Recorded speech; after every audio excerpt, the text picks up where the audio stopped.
Thanks. Joel, thanks for overly kind words. And thanks for y'all for letting me be here today. As Joel mentioned, I'm one of about 200 four-star generals, and I'm assured I'm in the top 196. I want to ask you to do something for me, though. I've gotten to speak since I retired at some amazing places, and I went to the UK and spoke at Oxford, and that's an amazing experience. So I went in, and they took me in a historic room, a lot of polished wood and stuff like that. And right before you go in, they show you a picture of Teddy Roosevelt speaking right from where you're going to speak, just to remind you, you're not Teddy Roosevelt. So I go in to speak, and I've done a little bit of prep, and I think I'm going to do pretty well. But right in front of me, as soon as I started talking, a person falls asleep.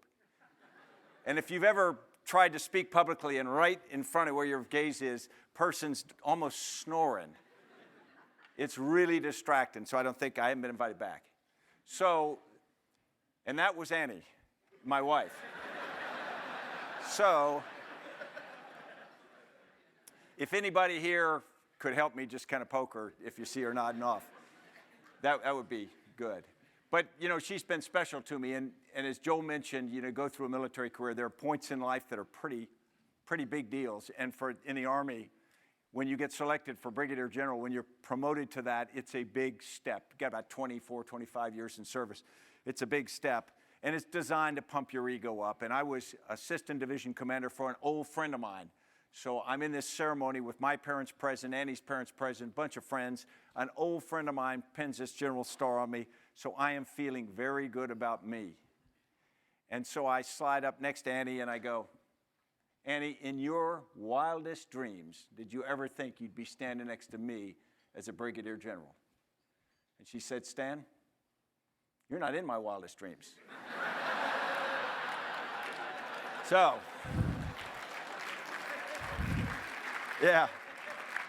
So my ego is well in check, and it's right there. So thanks very much for letting me be here. What I thought we'd talk about a little bit today is leadership, because it's something that we all know a lot about. We all know most of the right answers, but we as a group and as a nation tend to struggle getting the answers right. So sometimes we got to sit and look at very strong statements. A lot of people say this now. And if you believe that, whether you do or not, you'd have to believe this. And then we got to look inside, because we go, okay, what would cause that? Why would that be the case? Or is that really true? Now, we're great leaders. But then you look at some of the things that have happened over the last even decade, some of the challenges we faced, and you ask whether we've as effectively dealt with them as we would like to, and it's arguable whether we did. So you come to the question, okay, why? Have we gotten stupid? Have we gotten lazy? Have we gotten selfish? What has caused us to be so concerned about the level of leadership in America? And I've got a few thoughts. First off, I don't think we've gotten stupid. I don't think we've gotten soft. I don't think we've gotten of bad intentions. I think we still want to lead well. But I think what has happened is we had many, many years in which one model and one style of leadership was rewarded with success. The things that worked well for generations, and so they were reinforced by people wanting to use those more. And that's natural. You do what works. But in fact, as things start to change, sometimes you find they don't work as well. Sometimes you get more competition. We do. As Tom Friedman will tell you about the world being flat, it's much closer than it used to be. We're not competing with the people next door. We're competing with everyone now.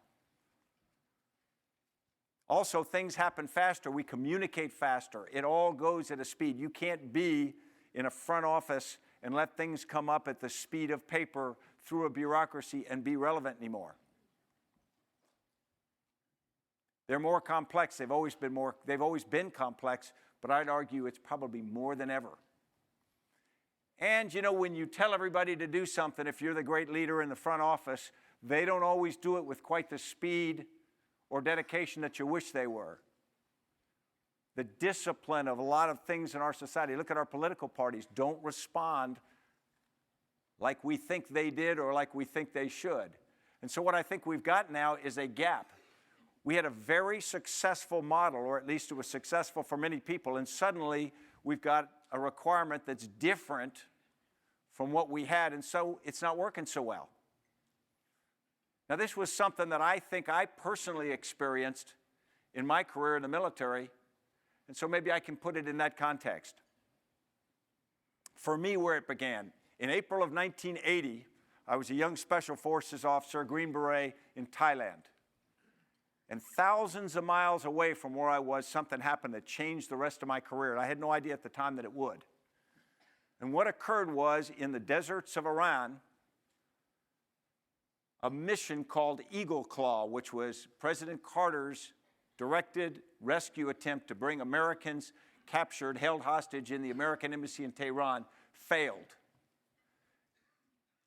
And it failed very publicly, it failed very painfully. What happened was the raid force went in two groups. It went in helicopters and it went in C-130 aircraft.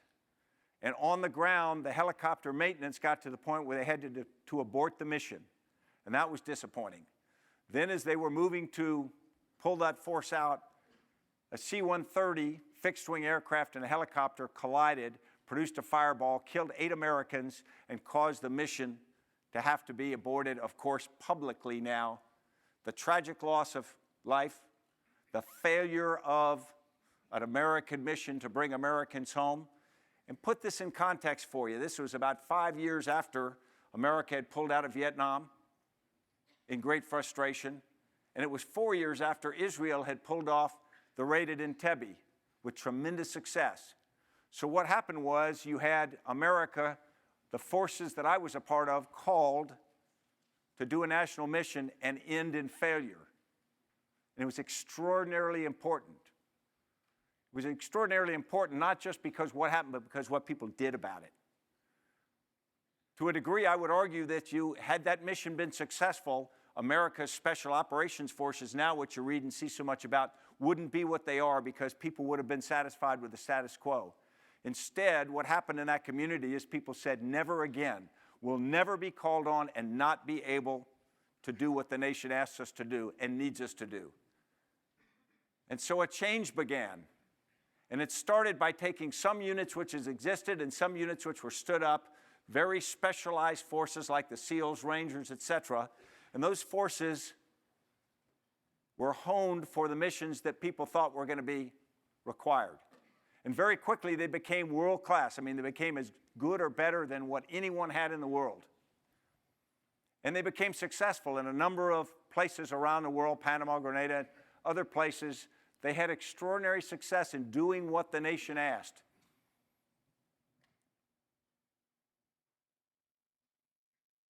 But they were also stovepiped. They tended to grow separately. And when they grew separately, as a lot of cohesive organizations do, they tend to become a bit tribal. I mean, look at any organization that's got great pride in itself, any team, any university, any element, fraternity that feels great, you tend to become so cohesive that nobody's quite as good as you, and so you're not really comfortable dealing with anybody but you. And so we had this very effective but very tribal organization. And to solve this problem, a headquarters was created called Joint Special Operations Command. And this was to create a team of teams to take these organizations and make them into a cohesive organization that could do whatever the nation did. And it was very, very effective, extraordinarily so. But it was also narrowly focused. It was designed for hostage rescue. It was designed for going after people like the Palestinian Liberation Organization, very finite challenges to specific problems that the nation faced. And that was fine until things changed. Actually, things changed a bit earlier than we think on 9/11, because although a lot of people don't realize it, Al-Qaeda declared war on the United States in 1996. Most Americans didn't know that. Most Americans think it began with the attack on the World Trade Towers on September 11th. But in fact, we had a different challenge in the world. Lots of causes for it, room for about 3 more long-term discussions, but it was a different requirement for a force designed for counter-terrorist operations. Suddenly we had something that was culturally different than what we had faced before. And it was difficult to understand. It didn't have a finite doctrine that was as clear as some of the previous organizations that we'd structured ourselves against. And it was geographically dispersed. It wasn't in one place. It was in a bunch of places. And it moved around all the time. It also had a tendency to change. Everything it did would be for a very short period of time. If you dealt with Al-Qaeda and associated movements 1 month, 3 months later, it was extraordinarily different. And so you had to constantly update your thinking on how you dealt with it. And they operated differently. If you're old enough to remember or read about the terrorist operations in the 1970s and 1980s, they tended to be high-profile things like hijackings or hostage-taking. And then there would be a series of demands made. And the demands would say, release people from prison and we'll release the hostages, or put a certain amount of money or do something like that. This was an era in which terrorists didn't do that. They made a demand like get all Western forces out of the Middle East, which was probably illogical, or at least not going to happen. But then instead of taking hostages and making demands, they simply killed people. They crashed aircraft into towers. They blew things up. And then they looked you in the eye and they said, it's a tough world. How do you like that? So a very different challenge faced us. So there's a gap. There was a very narrow, very effective, focused capacity against a very wide, very different kind of problem. And it took a different approach to deal with it. And the approach is probably pretty common sense. There were a number of organizations that had to become a part of the solution. They were a whole-of-government approach. Different intelligence agencies, Department of State, FBI, and whatnot, all had to become a part of this, and partner nations as well, if we were going to understand and deal with the problem. So that's pretty straightforward. Just get all of these entities, bring them into a single team, and go accomplish a complex requirement. If you've ever been a part of this, I've never seen that happen much, because that's just not the way people operate. It does on paper. It even works on a keynote slide. But this took us several years to pull off because there were some real challenges.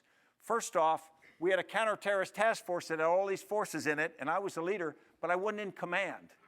I commanded the military part of it, but everybody else was there on a handshake. So everybody else was there basically on a volunteer basis from their organization or individually, so you can't tell them what to do. I didn't have statutory control. I couldn't hire them, I couldn't fire them, I couldn't give them a pay raise, I couldn't give them a bonus, I couldn't do anything like that. So they're there working as part of this task force, but I don't have the kind of coercive control or reinforcing things that we normally attach to management or command and control. So it required us to lead by influence. Now, if you think military, you say, well, we don't lead by influence. We lead by tell everybody to do this and everybody does that. That's never been the truth in the military. But in this kind of organization, it was particularly not going to be the truth. So you had to convince people that what you wanted them to do was something that they wanted to do, and it was in their interest. And so we came upon something that was very different from what we expected. The real solution to this was something we came up with called shared consciousness and purpose. And if you think of it, I grew up with sort of barrel-chested, big-knuckled commandos, and you throw something like that up there, you get your ass kicked, you know? So you had to go back and remind them what it's about, because this is what it's about. It's about winning. Now, I'm not talking just military. If you're in a business, it's about winning what you do. If you're an educator, it's about educating kids.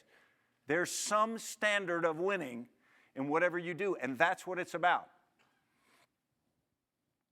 So the first thing, if you think about with winning, it's results. You got to figure out what results you are, and you got to identify them. In our case, we had to prevent Al-Qaeda attacks. The second, we had to be effective. And that meant for us very precise operations, the kind you've gotten used to seeing, the raid that got Osama bin Laden, extraordinarily effective in its execution. In this case, you had to be on the right target at the right time every time. But suddenly, you had to do this not once every 3 months. You had to do this 10 times a night because it had to be scalable. The size of the problem that Al-Qaeda and associated movements gave us was extraordinarily different than anything we'd focused before. We were an organization that was designed to be very deliberate in its planning and execution, then very successful, but instead, suddenly we had to do that on a speed that didn't allow you to have centralized control of operations in the way that you were used to. This is 1 month in Iraq, October 2007. That is just key leaders captured or killed. The scope of violence at that point in Iraq was such that that level of effort was required.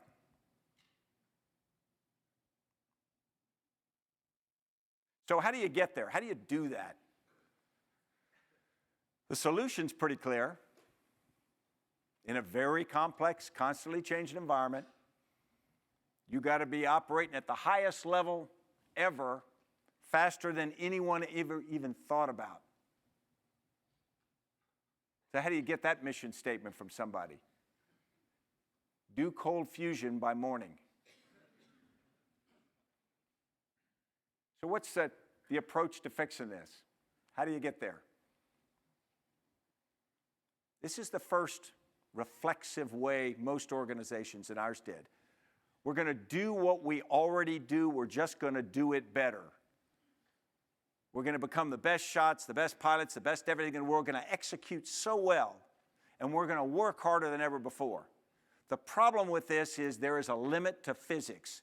You can get better and better and better. At a certain point, you can't get that much better. The assembly line can't get that much more efficient and faster. Some other way has got to be found.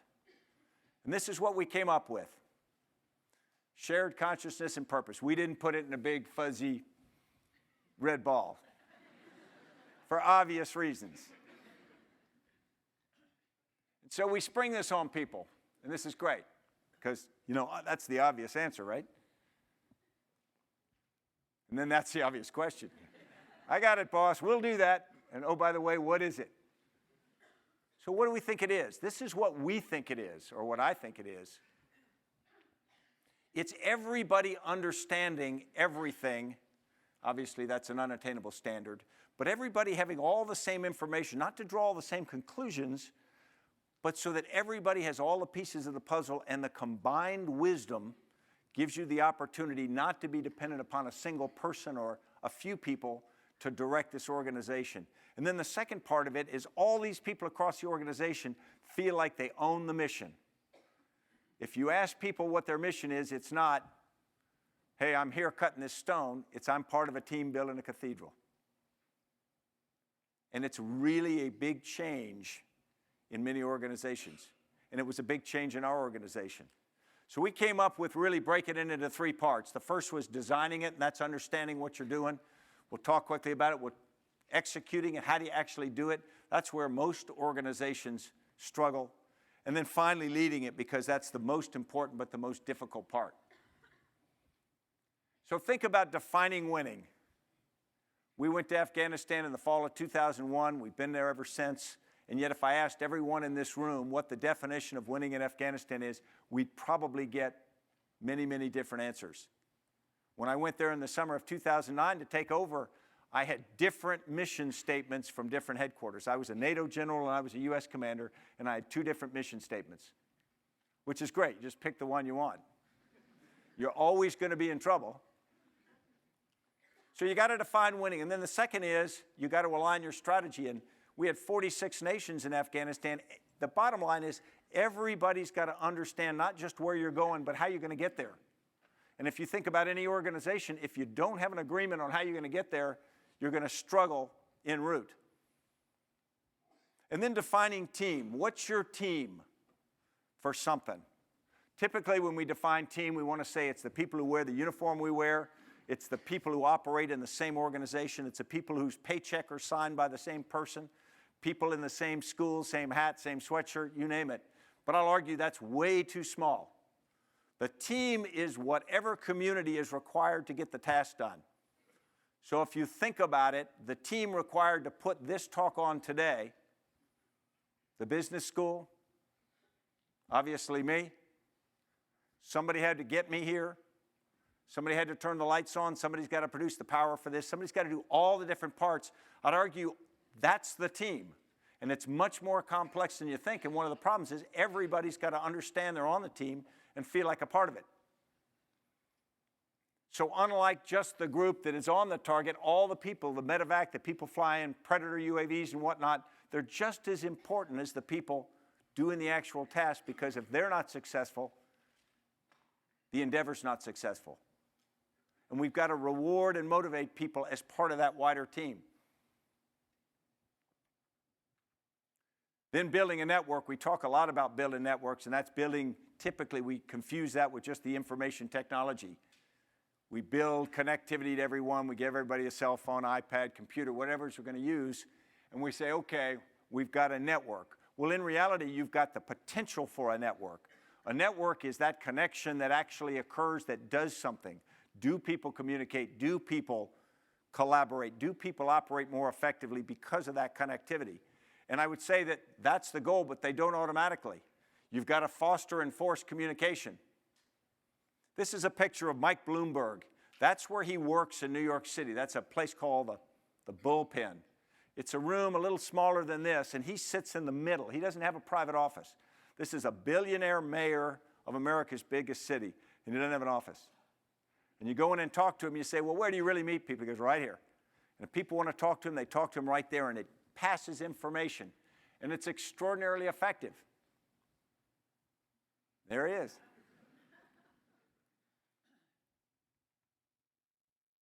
Then you got to do what you say is important. We talk about discipline and prioritizing the effort. This is a tool we used. It's a synchronization matrix. The bottom line is, if you take most people's schedule and you say, first you ask them, what's important to you in your life or your job? And they list it out.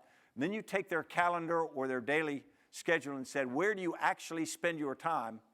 And you'll find we're very challenged to spend our time against what we think is important. Similarly, our money or anything else we've got, to spend our real assets against what's important to us.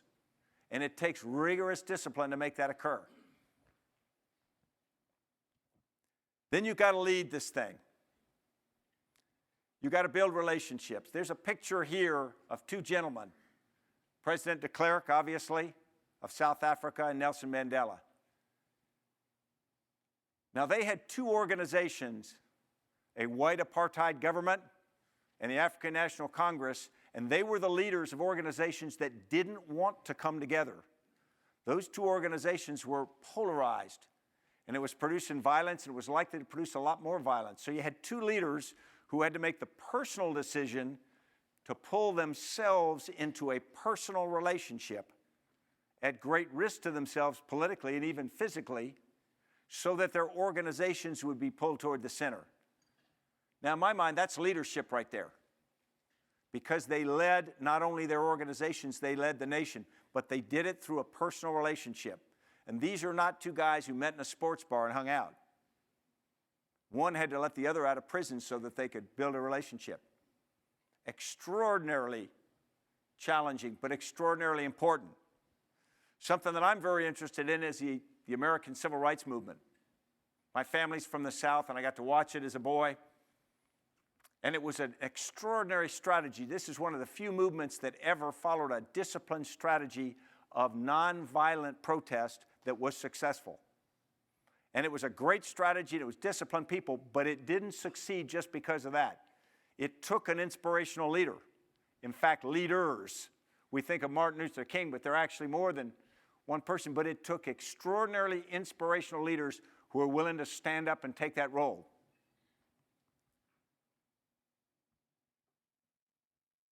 People who are willing to realize that leaders actually lead. They don't follow opinion. And then there's the requirement to change.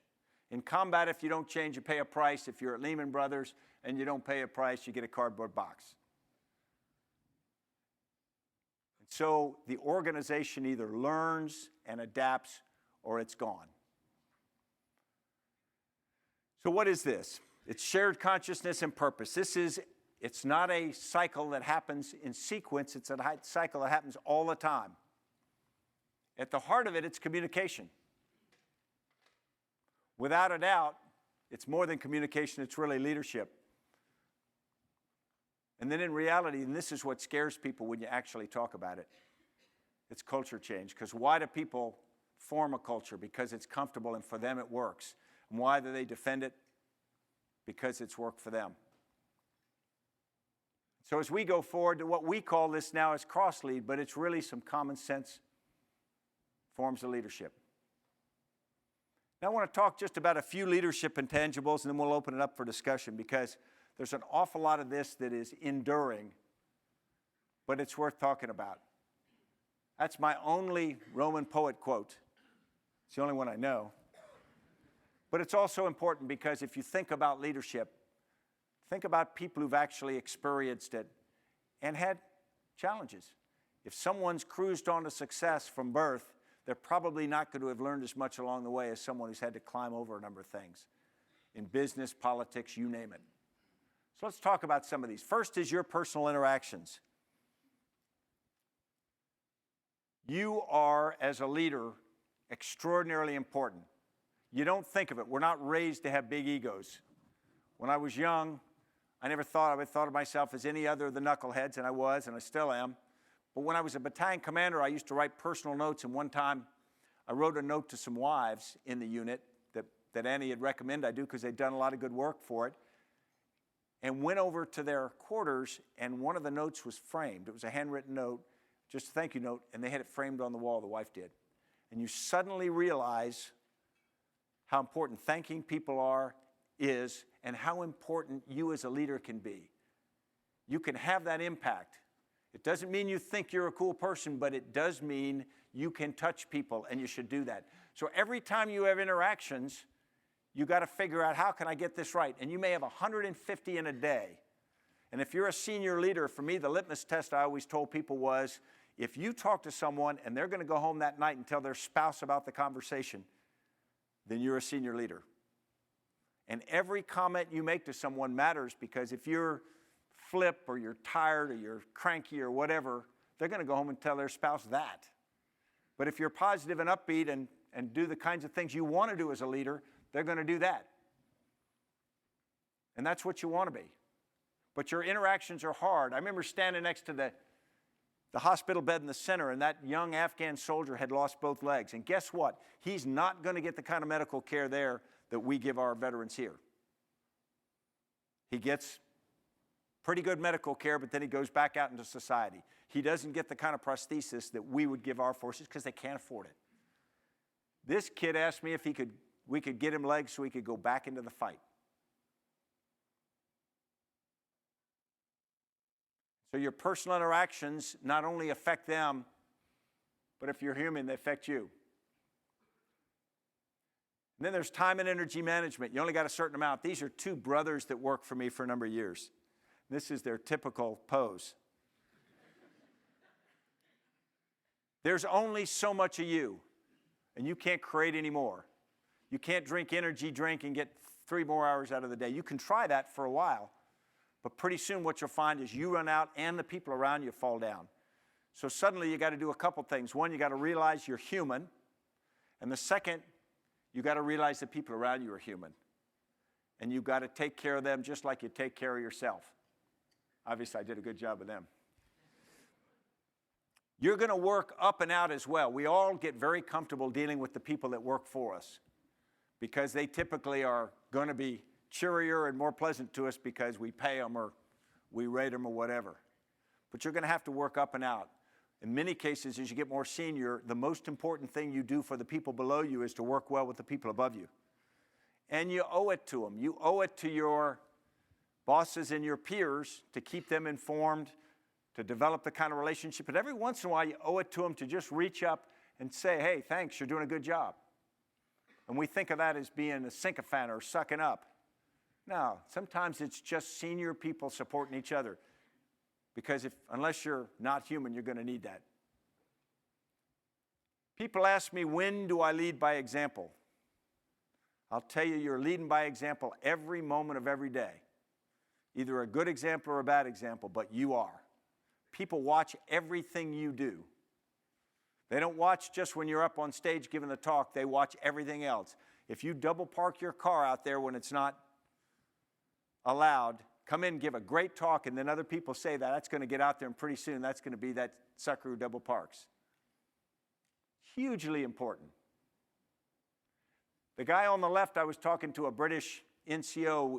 They had just gone into the Helmand River Valley, summer 2009, had lost his brother a few months prior in Iraq when I was there.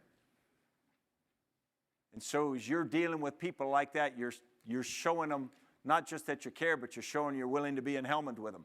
You're willing to be there when it's late, when it's dangerous, when it's cold, whatever it is people don't like, you're willing to do that. And then inclusion. What's most important? I played junior varsity basketball when I was in high school at one point. And I was like the seventh guy on about a 10 or 12-man team. But he only played about 6 guys. So the whole year, I got in the game one time for about 20 seconds.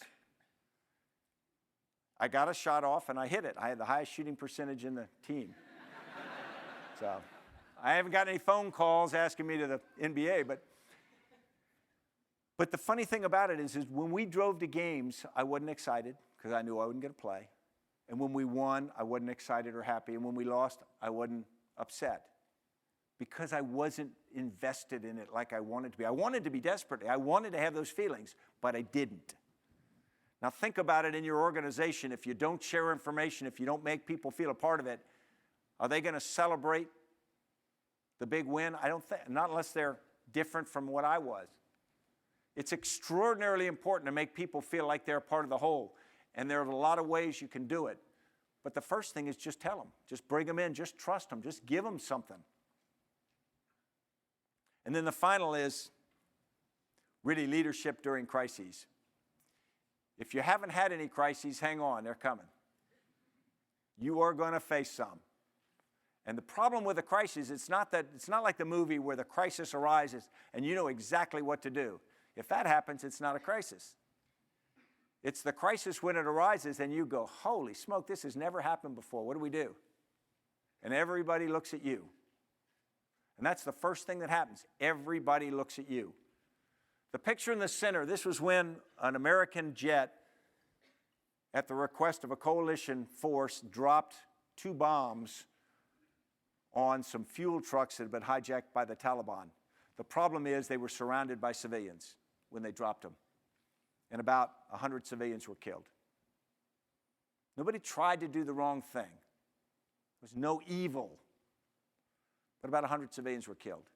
So we suddenly had a crisis with the Afghan people. We had a crisis with the Afghan president. We had a crisis with the coalition partner who had dropped it because they were upset and they were worried about recriminations on themselves.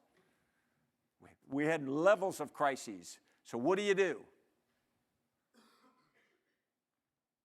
What I did was the first thing I did is try to, across the force, communicate what's the right thing. I called President Karzai. I went on TV and apologized to the Afghan people. I dealt with the coalition force as openly as I could, but I said, we're going to do the right thing here. We're not going to try to hide it. We're not going to try to shape that it wasn't what it is. And the whole time you try to be the example because everybody's watching how you respond. Everybody watches your body language, whether you're calm, whether you're not, and whether you operate from a moral compass that they want to believe in. Because as soon as they see you cutting corners or shaving edges, your regard, even if you get away with it, is gone. So this is what I came to believe. People ask me often whether leadership is something that's born with or whether it's taught. I think you can teach it. The biggest thing is people just have to make a decision to be a leader, because the thing about leadership is it's not that complex, but it's really hard. I can tell you all the right answers to be a leader, and you won't write them down because you'll know them all. But it's like knowing the right answer to be in great physical shape or to be very well read or to speak 6 languages. The difference is just doing it. And that's where leadership falls. Thanks, and I'll open it to your questions.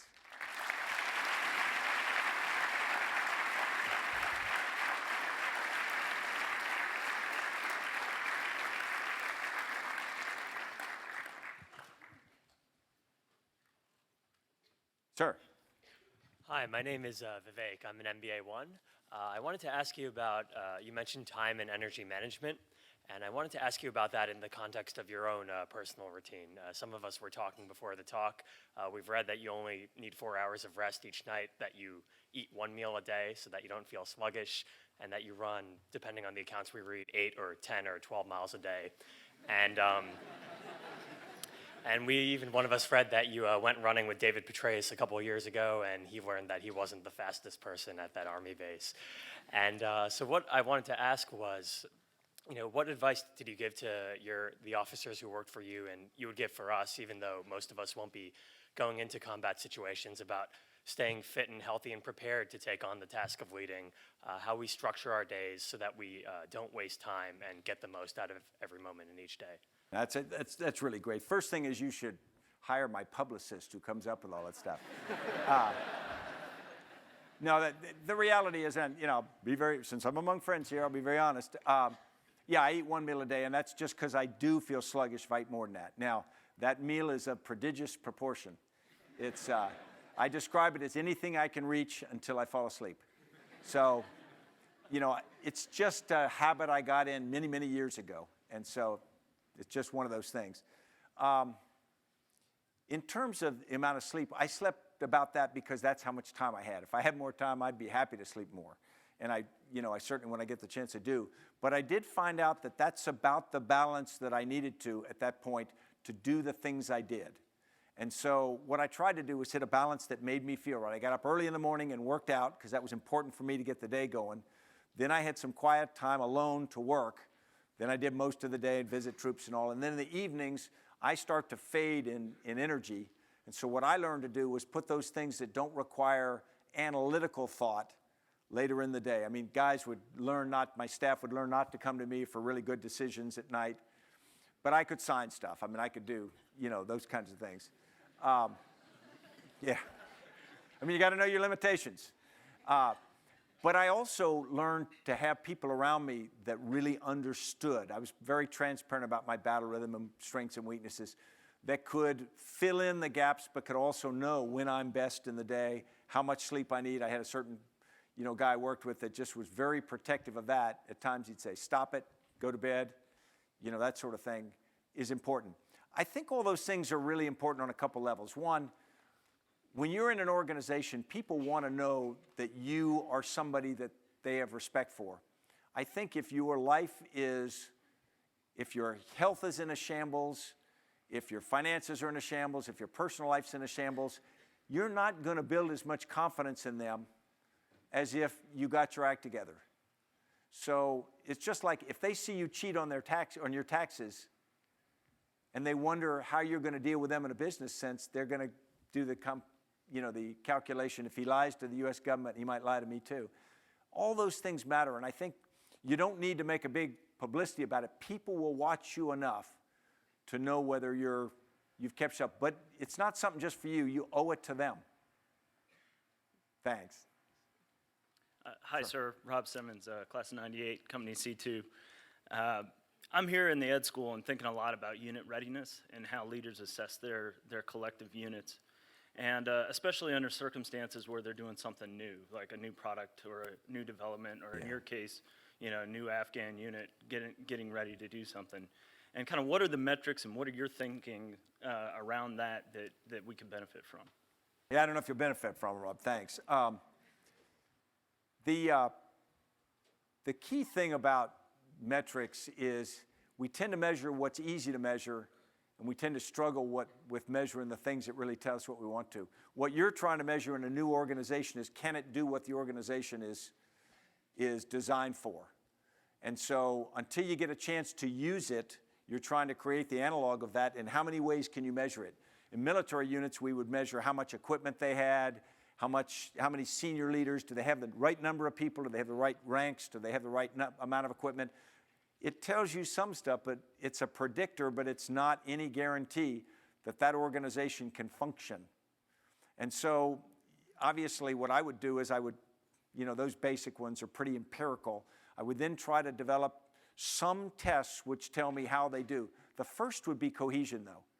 Does that organization, can it do stuff together?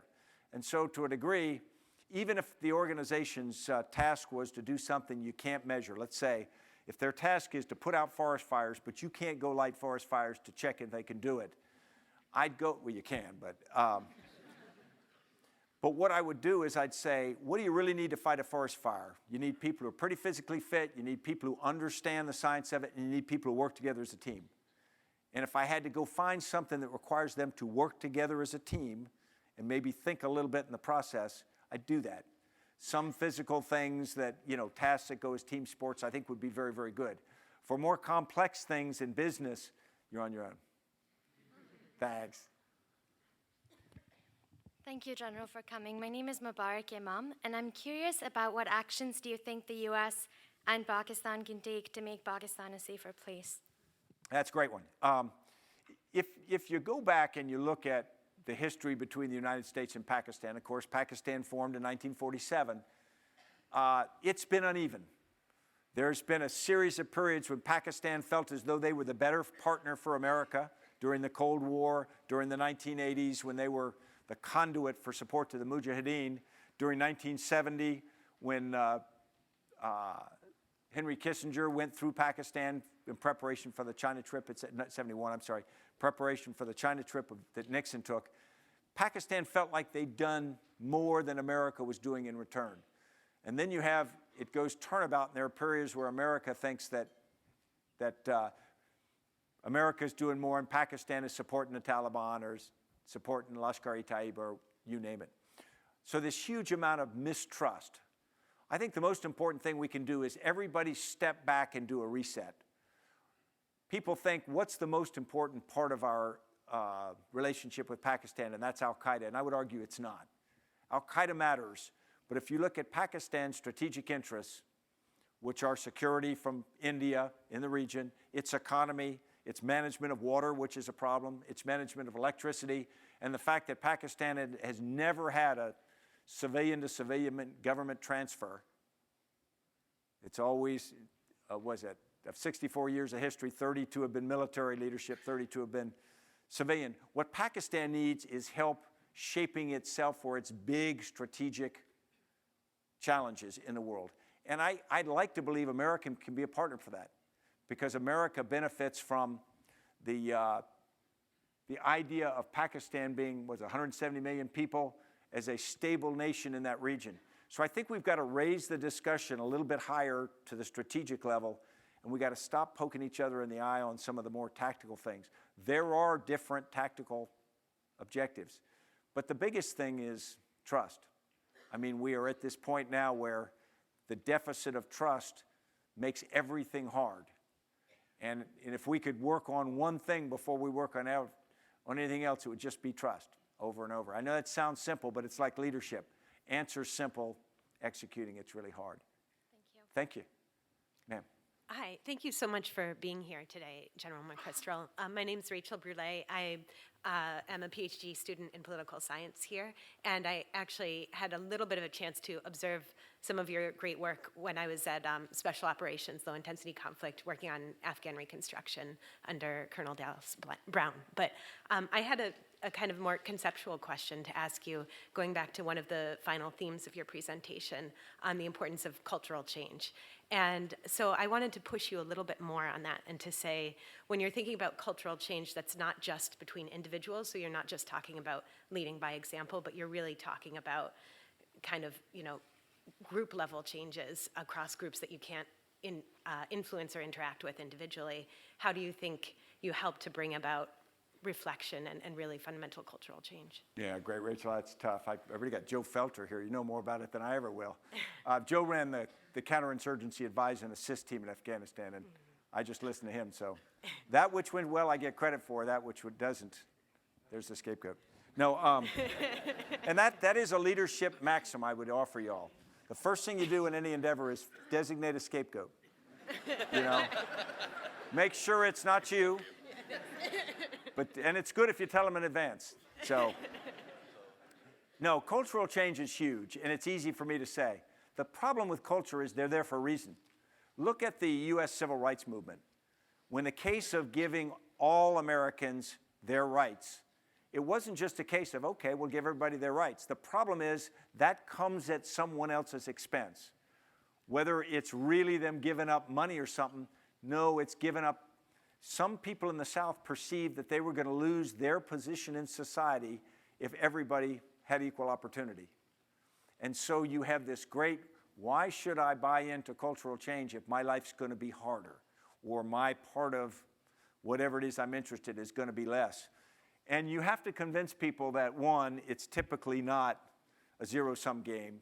The place can be better, and I think over time people accept that, but near term they have a tough time with it. And you have to make a very cogent argument that says you won't be effective otherwise. When we made the argument in Afghanistan to really focus on counterinsurgency, we didn't get everybody together and say, guys, this is the right thing to do because we love the Afghan people and we want to do the right thing. Even though that was true, the argument was that we'll lose if we don't do this.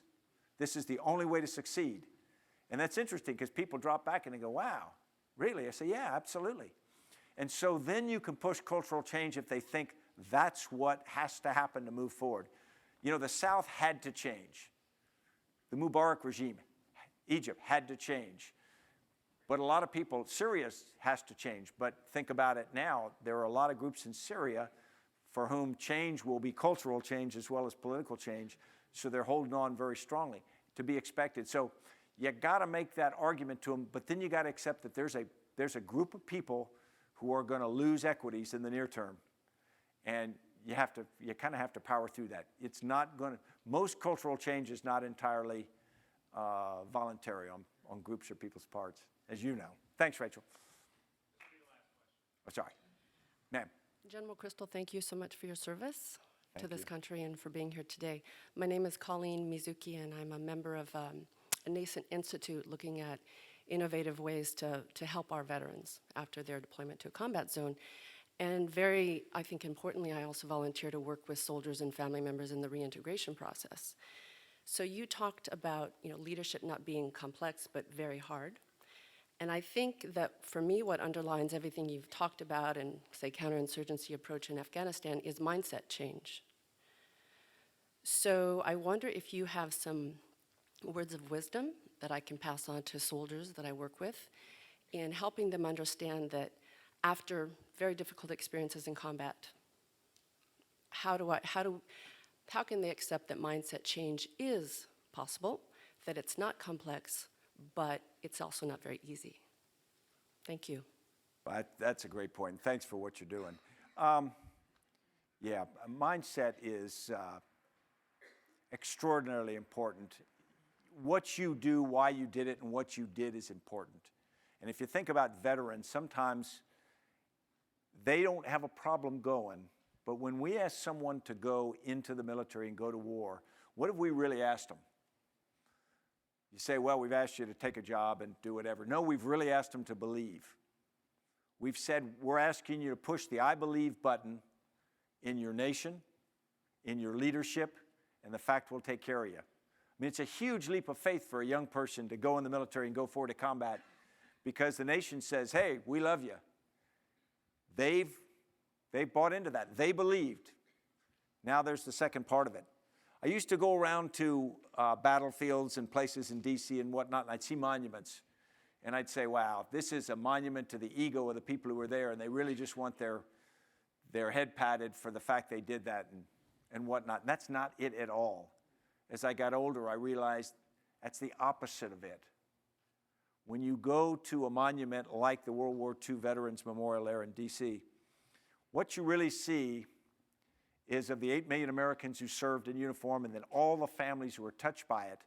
War is pretty ugly. When you're up close to it, it doesn't feel good. It doesn't feel clean. It's war, and it's frustrating, and it never comes out exactly like you want it to. But at the end of the day, what we've got to reassure people and what monuments do is they basically tell people, You did what we asked you to do. When the nation asked you to do something, you did that. You stood, you served, you sacrificed, whatever it is we asked. And that's what I think people are looking for. They're looking for some reassurance that they did what was asked. And when we go to veterans now, what I think we've got to do, particularly, these wars aren't particularly popular. I'm not that excited about them. But I would tell you, what we've got to do is convince the young people who suffer from different kinds of stress or physical injuries, hey, thanks, you did what we asked you to do. And that's pretty darn good. And that's got to be totally separate from all the other things. Let me thank everybody for being here today. I really appreciate it.